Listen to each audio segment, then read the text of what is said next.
nice. You guys came prepared. Are they wands or are they phones? Yes.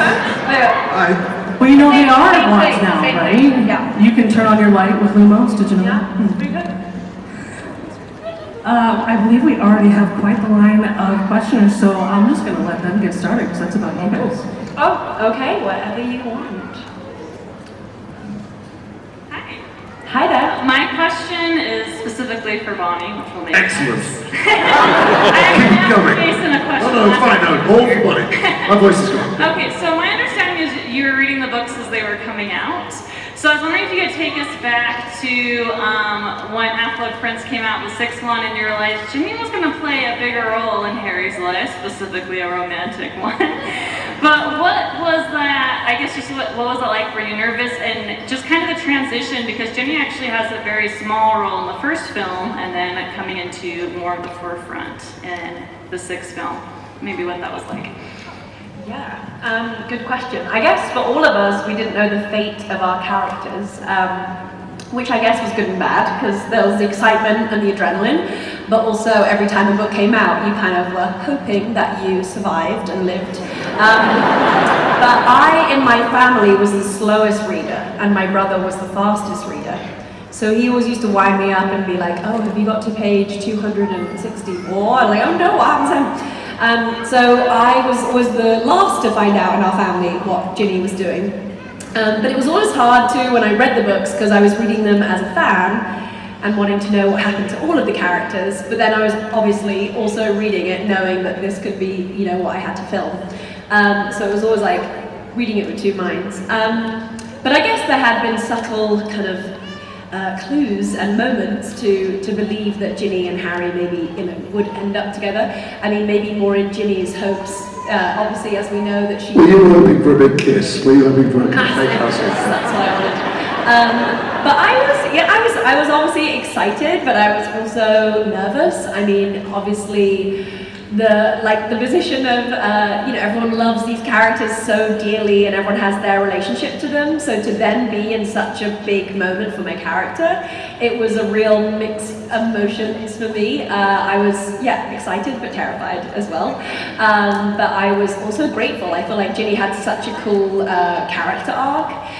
She was obviously this nervous, shy girl at the beginning, and then she really came into her own, and I liked how she's kind of this introverted character that you don't really think much of, but then the minute Dumbledore's army happens, she really like steps into herself and becomes this really cool witch. So I was really, really lucky to play her.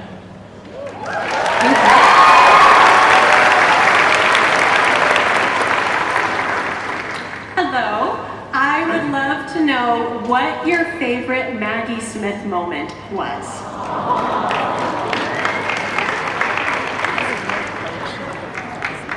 The thing about Maggie Smith is that she was one of the funniest, filthiest people we've ever met.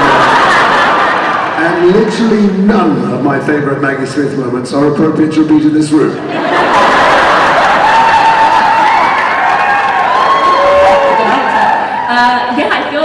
I feel like for most of us when we were first kids, we didn't really understand the incredibleness of all the actors we were getting to work alongside until we kind of got older and started watching the films they were in. So it was a real like slow understanding and appreciation for me. But I think my favorite scene was when we were all practicing for the Yule Ball. We were doing this, I think we were filming in Oxford, and we never really went on location that much, but we were on location, and we were all just being like true 14, 15-year-olds, like girls on one side, boys on the next, like, oh, we're gonna do this dance scene. And she just was McGonagall in that moment, like, come on, like, get up, let's do this. And I love the moment that she has with Rupert in that scene with Ron. I just thought it was like a perfect depiction of her. So yeah, I loved her. I feel like, I just feel with all the people that we sadly lost, I've always just been so surprised. I feel like everyone is just going to live forever, as like the characters do. So it was definitely sad to learn that yesterday. So thank you for the thing about having Maggie there, and Michael Campbell, who now lost, and Alan, who lost, all those other people, Richard Harris, who played the first Dumbledore, is that obviously I'm a tiny bit older than Bonnie, and when I came into it, I did know their incredible legacy. These are people, for the younger people in the audience, you know, when I was a baby actor, I worshipped them. They were still already, their careers were 20 years before that. They had immense careers and bunches of Oscars and nominations, been in these many iconic films. These things came at the end of their career. So you may know them as McGonagall or Dumbledore or whatever, but I knew them as a whole bunch of other characters. And for me to go to work and see my name on a piece of paper, there's a list every day that comes out of who's working and what you're doing. It's called the call sheet. To see my name on a list with those people was so unbelievably thrilling. So it's odd when we lose them, which is tragic, but they've been, you know, they've had full, great lives and great careers. That for you lot, most of you will remember her as a wizard in Harry Potter. I remember her as Miss Jean Brodie, for instance, or many other fantastic parts. She was caustic and hilarious and sexy and cool and had a great voice as well, could sing. So if you get the chance, these people who we've lost, look at their back catalogue, and there's a reason they were great at the end of their life. They were great at the beginning and the middle as well.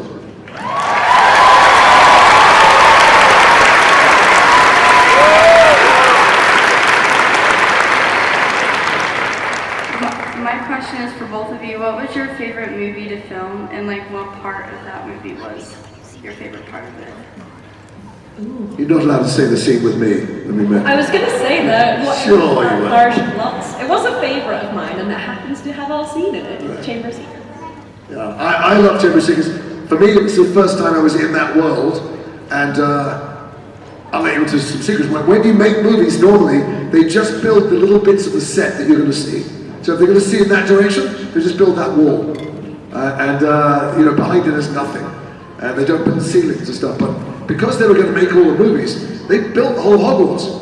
And my first scene that I shot was the last scene of Chamber of Secrets with the late, great Richard Harris as Dumbledore. And Dumbledore's office was real. It was just a real office. It was really in Hogwarts. And all the things worked. All the gadgets worked. All the drawers had books in them that were full of magical language and stuff. And I was just slightly agog with it all and just amazed by it. And I remember saying, this is to the people who were setting out, this is fantastic. What does this do? And they went, well, this is a time turner. I went, wow. I said, that bird, it's incredible. I said, yeah. And I said, what is it? They went, it's a phoenix. And I went, yeah. Where did they come from? And he went, the robot shop. Right, yes. No, obviously, of course, yeah. And the first scene that I did, the first shot that I did in the first scene was the very last bit where I flounced out of the room. And so we did take, and the director, Chris Columbus, who was a lovely guy, said, let's go again. Jason, when you leave, do you want to shut the door behind you? And I said, okay, yeah. Can I just like wave my hand and the door shuts by magic? And he went, yeah, sure. And I thought, oh my God, this is going to be unbelievable. And almost immediately the magic started to evaporate because the door shut by magic was two guys lying on the floor pulling a piece of fishing line. But still, it was an insight into how great the next few years were going to be.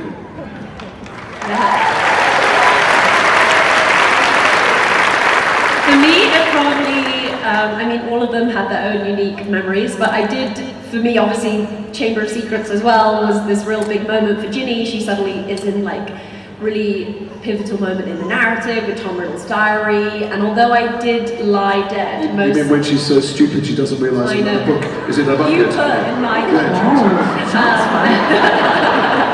It's for your fault. I did lie dead for most of the Chamber of Secrets scenes, but I remember just loving it. It was a real, this massive, incredible set, and it was just me and Dan and Christian, who played Tom Riddle. And so it's just so exciting for me. And I remember every day I would ask Chris Columbus, do you think I'm gonna wake up today? Am I gonna be dead again today? He's like, yeah, maybe. And then another day would go by. I think we literally filmed the bit I woke up for half a day within 2 weeks. But I remember I was super excited when Harry came to save me and I get to wake up.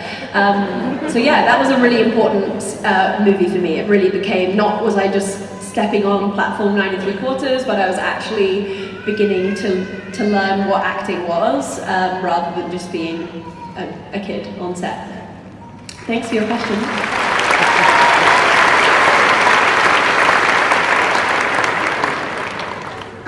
Hi, my name is Rhea, and I really love the movies of Harry Potter, and my whole family does. You guys did a great job.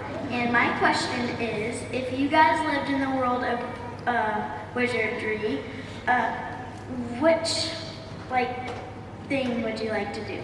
Career. What career would we like to have? I wouldn't like to work at all. I don't see the point of working. I'd like to be like Lucius Malfoy, just sit back on my giant pile of money and enjoy myself.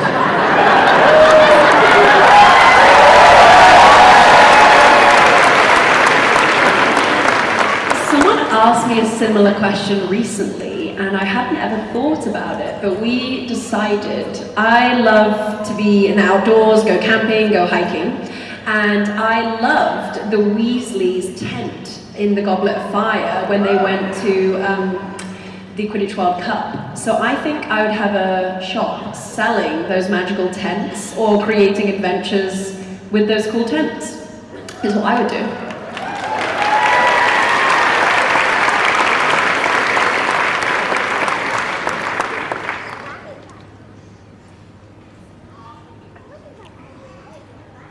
My question is, if you could have any pet, like any of the magical creatures, which one would you have if it wouldn't eat you? Well, actually, at the set, we had a zoo, really. We had a menagerie. We had all the animals there. There was an owlery, and there was a place, I'll never forget the place they kept all of Hagrid's dogs.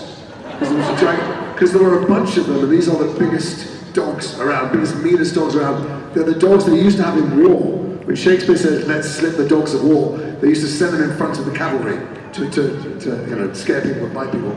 And when they all barked, it felt like there was thunder. And you remember that everything would just run over. So it wouldn't be one of those. Because we were in Hagrid's hut. Did you film in Hagrid's hut? I didn't ever film in that. When those dogs had any kind of gastric disorder, you had to vacate the set for quite a long time. So they're one of those. I wouldn't mind a basilisk, just to keep burglars away. Ooh, I guess if I had space, I would have like a buckbeak starter, or if I'm going to be more realistic, I think I would just have any type of owl, because I love owls. But I do have if I'm being more realistic about the magic rules of Harry Potter. if I'm being realistic in the sense of I don't think I could look after an animal as large as buckbeak.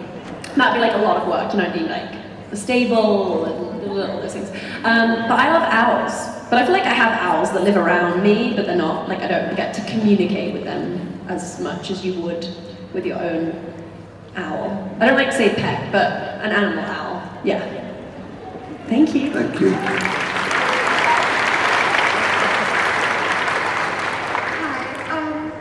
So this question is for both of you. Do you still keep in touch with the rest of the Harry Potter cast? And if you do, who do you talk to the most? We do. Well, things like this we get to do together. I also just filmed a show that's coming out in a couple of weeks, which is called The Wizards of Baking. That's going to be on the Food Network. So we were back on the sets filming that, which was really fun. And James and Oliver, who obviously play my Weasley brothers, present the whole show. And I got to be a guest judge on an episode. So it was really fun. I just didn't think I would be back we obviously did the reunion when we went back to the sets, but I didn't think I'd be back again soon. So not only was it fun to see my brothers, but also to actually be back on the sets was really cool too. I don't really like any of them, so... no, so I'm much older, and of course, Dan, Rupert, Molly, Tom, all those people, they spent a lot more time there. I would come in and leave, but all the actors of my age, I've worked in 10 other things with, many other people. One of the great things about being Harry Potter, we had already known each other for decades, and we continue to be in various other films and television shows together. The one person I speak to regularly is Tom, who... don't give him a round of applause, he's not even here, it doesn't deserve it. who I love. I just had his birthday, I spoke to him on his birthday, and we had a lovely relationship when he was a little kid, and now he's a big old man, and he's kind of reversed. He kind of fathers me a little bit, but he's the only one I speak to regularly, but I see and work with many of the others often.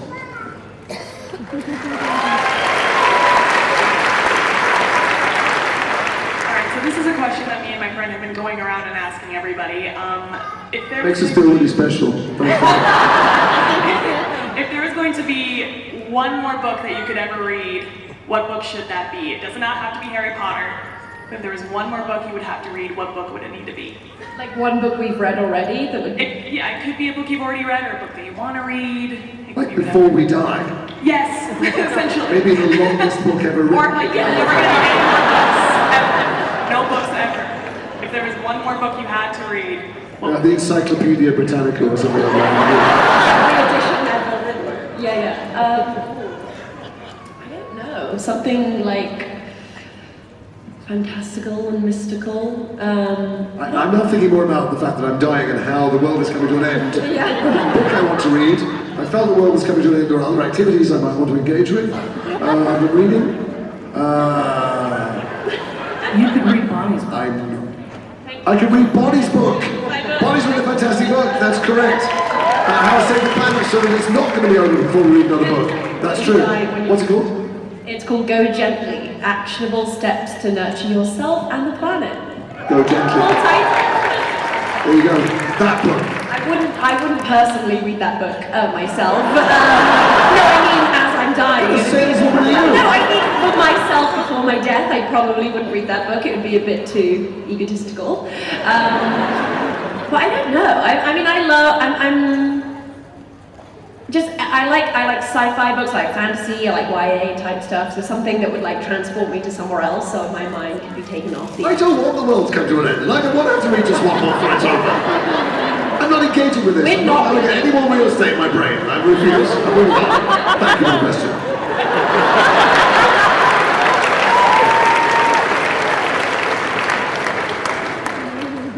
Hi.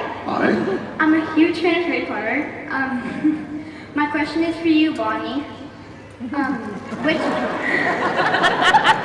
Come on, she looks just like her. Yeah, you look like you could walk on and be Ginny, right? Which of the Weasleys felt the most like your real family? I can't choose. Genuinely, it would be like, I couldn't. I guess I spent... Which ones did you really not like at all? Well, I guess we never really saw Charlie, so I guess I could say Charlie Weasley.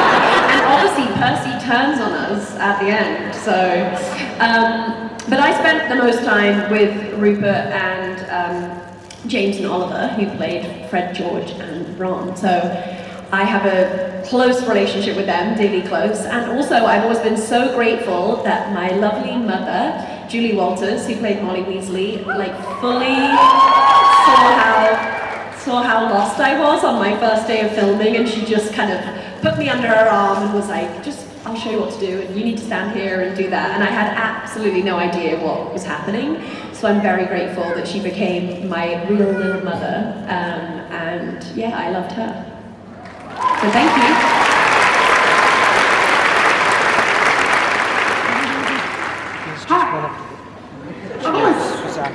So my question is for, I already forgot your name.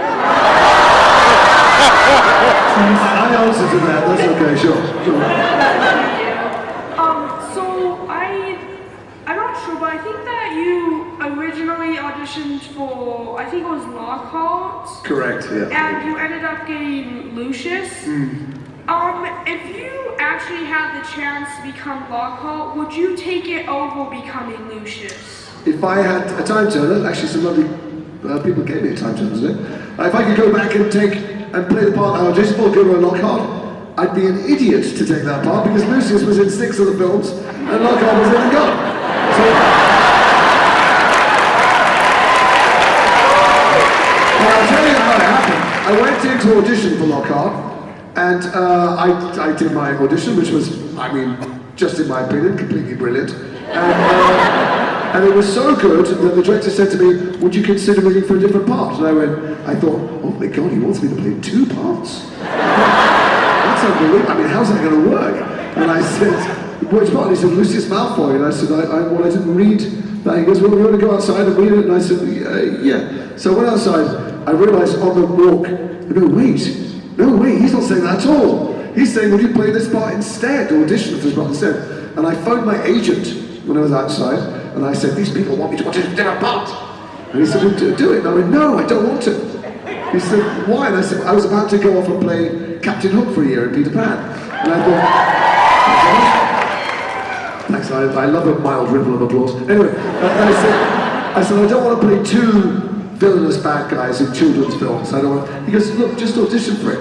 If they offer you the job, you don't have to take it. So I went in, and I think I auditioned through grit of teeth. I was so bitter about being able to audition. I think that's why I got the job. And then they offered it me, and I said to my agent calls and said, they've already, I said, tell them no. He said, take the weekend. I said, I don't want to take the weekend. You said to me, you don't have to take it.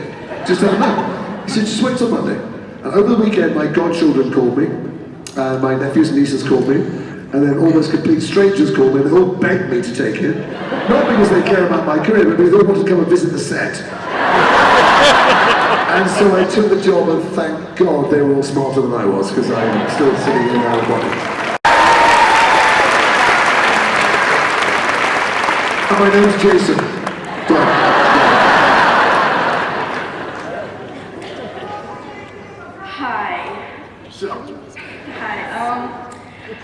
I just really want to say one that I did not ever think that I'd be this close.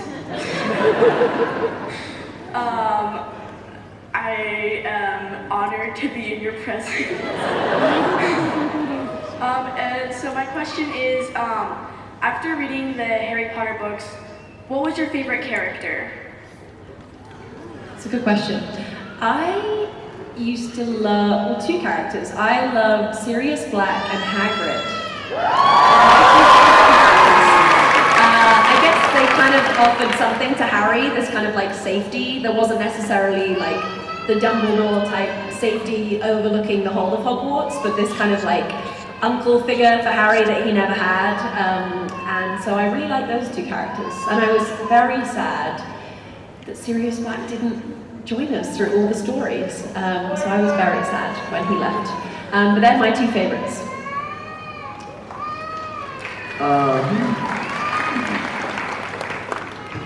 Who do I like? No,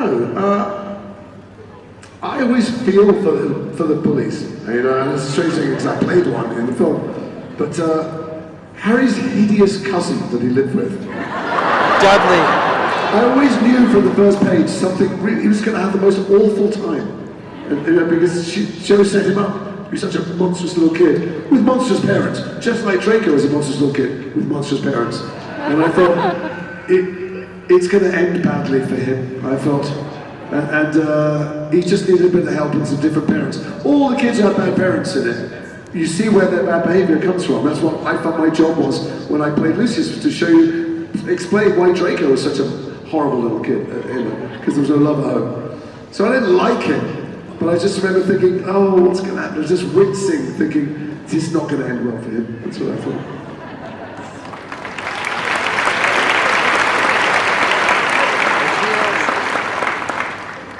What is the weirdest fan interaction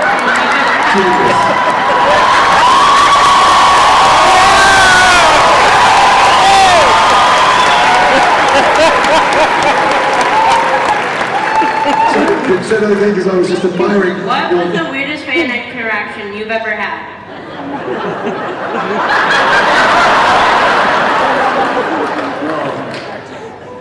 What do you got?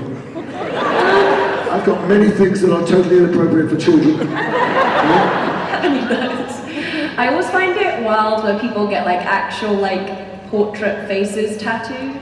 Like that's, like I understand symbols like the, obviously, the Deathly Hallows is a big one which I love, or the houses that people like, but to get like hyper real drawings of actors more like myself, that's quite a strange experience when I'm on someone's like leg or something. On their leg would be one thing.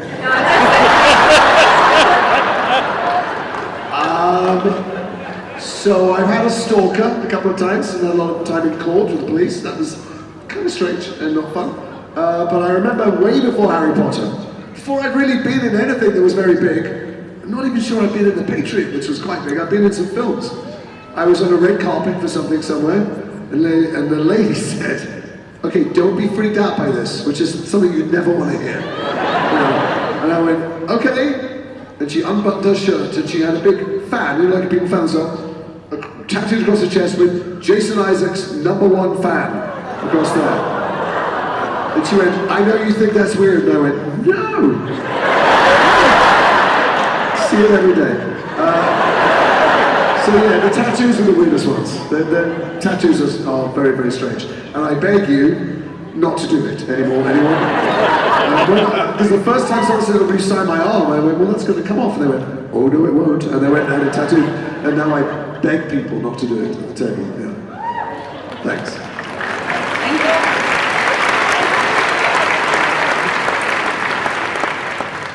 My name is Elsa, and I want to be an actor just like you.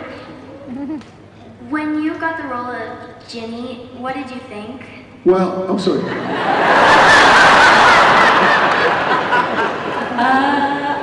I remember I was in the car with my family, my brother and my parents, and I remember rolling down the window and screaming very loudly. But then I remember rolling the window back up, and I was like, what is that? What do I do now? I've never even acted. What? Like the excitement was like, oh no, like I was suddenly terrified as well. So I knew absolutely nothing. So everything I learned was on the sets of Harry Potter, really, and it was a place that I fell in love with storytelling and filmmaking. And when I went to college, I went to film school, so I really fell in love with not just acting, but all the elements that go into filmmaking and make them so special. So yeah, I totally was overwhelmed and learned everything, and luckily had just all the wonderful people we've spoken about, with Jason and Maggie Smith, and just all these wonderful people that we just got to watch and learn from. It was the best school you could basically go to, that you just got to observe and learn. And that's where I really learned anything I know. So yeah, it was definitely a scary new chapter. But I also love that we were all other kids doing it too, and we still got to have fun and be goofy and do what kids should do. Like, we weren't just the one single child on a very adult kind of centric set. I feel like not only did I get to act, but I still was a child too, which was really important in hindsight now. But good luck with your acting. I don't know if you have anything on acting? About being an actor? Yeah, you know what, I will say something. If you want to be an actor, it's because you want to be a storyteller. And stories can be told by anyone. And in fact, people made films to be seen by someone your age. There's no reason why older people should make them. So if you've got a phone, or if you get access to a phone, you own a whole film studio. You can be a writer, director, actress, editor. You can put music on, special effects. You can show it to people, find people to collaborate with. Don't only be one thing. Bonnie went to film school. She's a wonderful director. She directed me in something. We made a film together. And do all those things. Start practicing them now. By the time you get to even the age, by the time you get to 20, you'll be a veteran and have so many skills that are so useful and so interesting in so many areas. Don't just do the one thing, I would say.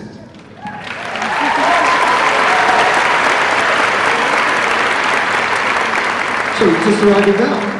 Can't believe it. 2 people just walked in now. We'll start again. So, hi. This question is for both of you. My question is, do you have a favorite spell and why? That's a good question. I never got to say any spells in all of the things. I got #1 battle. The only spell I nearly said in Chamber of Secrets, when I've given Dobby a sock and he's gonna, he's lost me my elf. I pulled a wand out, and I needed to start saying the spell, but there wasn't anything written in the script. So I didn't know any spells, and so I asked anyone, I asked the man doing the lights next to me. I said, what's the spell? He goes, don't know, mate. Avada Kedavra's one, isn't it? All right, so I started going, Avada Kedavra, and I got knocked off my feet. I cannot tell you how many millions of people wrote to me and went, you were trying to kill Harry Potter! Anyway, that's the only spell I ever half did, and why use half measures? You didn't complete the spell? Yeah, that's right, would have been just too... That was sorry. I didn't say many spells. The one spell I did say, which I would always call Ginny's favourite spell, is Reductor, which explodes things, which Ginny likes to show off in Dumbledore's army sequences and when they go to the Ministry of Magic. So I like that spell, just because I got to say it. But to be honest, I'm pretty simple. I just like Lumos. I like the idea of bringing light to any situation. And we can all do it now, right, with our phones, as you said. Do you have a favourite spell? I pretty much like all of them. They're pretty good. Thanks for your good question. Thank you very much.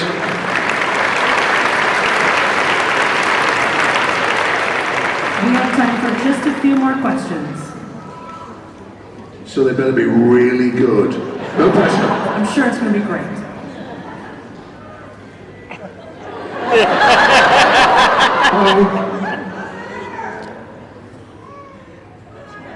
Hi, number 85, have you forgotten your question? If you could be, wait, what character would you want to be beside yourself, and why? Wait. Well, I like Hagrid. Do you think I would be a good Hagrid? We have to mistake for each other. Yeah. I think I played such a good character for 10 years. I'd quite like to step over to the other side, you know? Come to the dark side. Yeah, that would be fun. I mean, everyone was so... I mean, I used to love Bellatrix's character, so... I mean, there's absolutely no way I would ever attempt to do that, because Helen Monaco was obviously just incredibly good.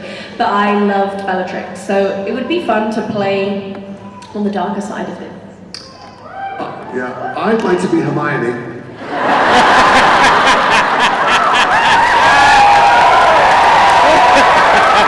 Because she's the smartest, the best wizard in the entire thing, and the most sensible. If only they put her in charge, none of this trouble would happen.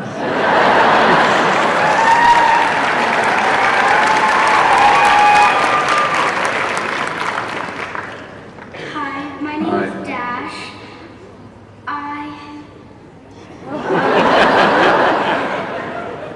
My question is there, what is your favorite, classmate that you have the most interactions with? So many people. Who did I mean, everyone that I was just talking about Dumbledore's army, there were some of my favourite scenes in the sense of, like, we had this kind of underground revolution going on, and it was a real moment. I feel like we were all becoming, I don't know, we were all like 14, we're at the prime of like social life and being like loving chatting and talking to people. So I remember that film was particularly like fond memories in my sense, in the sense of like being more social and that stepping into ourselves. So I always had great moments with Ivana, who played Luna, and Katie, who was Cho Chang, and also my friend Afshan, who played Padma Patil. But everyone, I mean, I also, not that they were in my year, but I loved obviously my Weasley family too.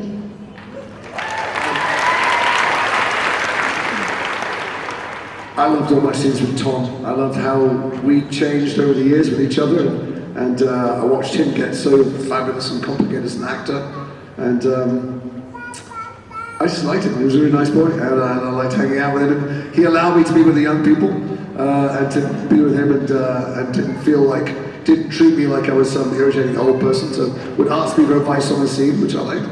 And I don't think he ever forgave me. I don't know if you know the story. Our very first moment together was a scene that wasn't in the final cut. It was on the extended DVDs, where we appeared in the shop where I was selling all the artifacts that kept in his diary. And he put his hand on something, and I had that wand that they'd just made for me, which had very sharp teeth, the snake's teeth. And I went, "Don't touch, Draco." And I hit him with it, but I didn't know the weight of it, and the two teeth went right into his hand. And they pierced his skin. He looked up and his eyes filled with tears, and they carried on rolling, and we finished the scene. And then cut, no, Tom, darling, I'm so sorry. Didn't do that. And he went, it's all right, it was good for the scene. It's good. And even to this day, when we bring it up, I still don't think he believes that I didn't do it on purpose. I don't know. Anyway, I love working with him. Thank you.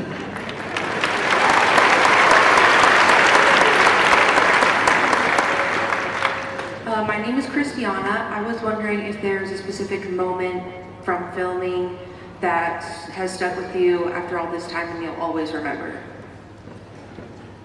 Go on, I'll go for one. When I got there, my very first scene, like I said, was with Richard Harris. Well, I went to drama school with Richard Harris's son, and Jared Harris, and so the days that Richard, this superstar, came to watch our plays were days you wanted 6 pairs of underwear, you know, because it was terrifying.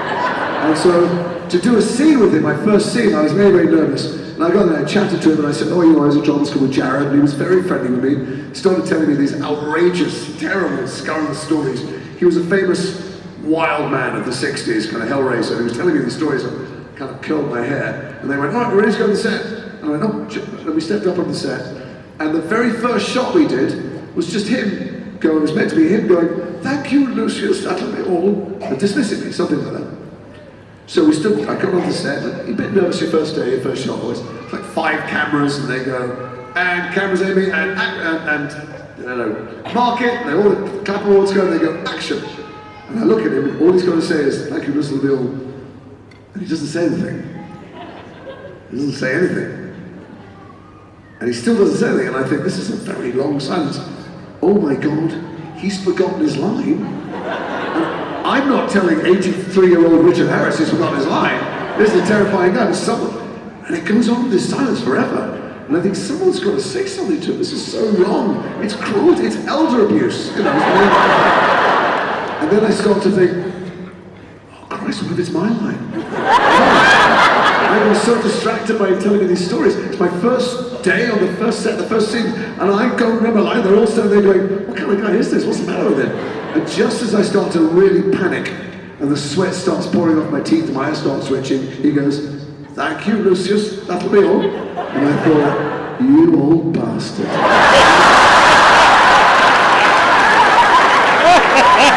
There's a reason that you were Richard Harris.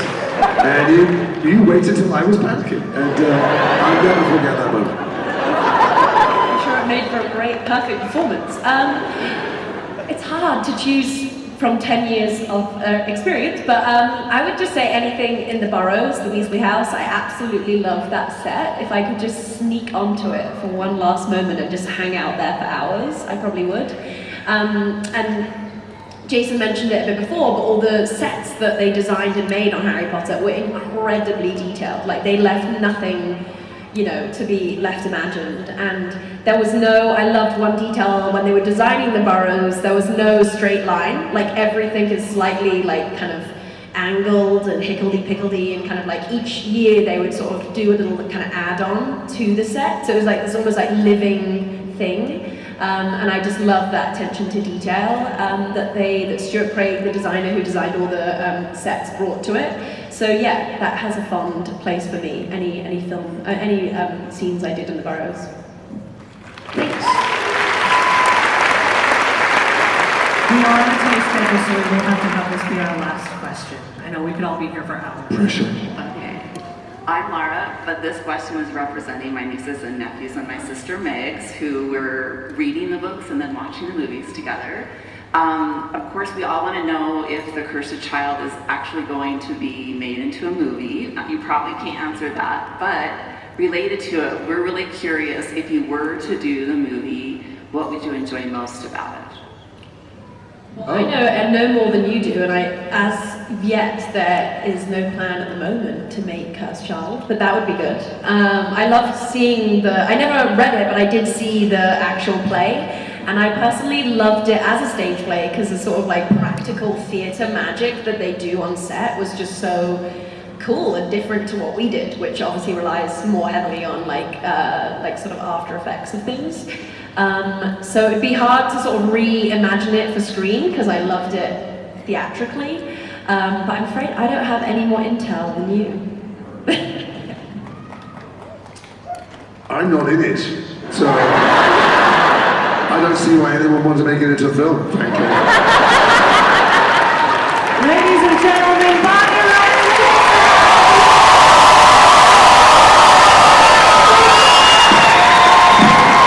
Please, everybody, give a huge round of applause for Jason and Bonnie Wright!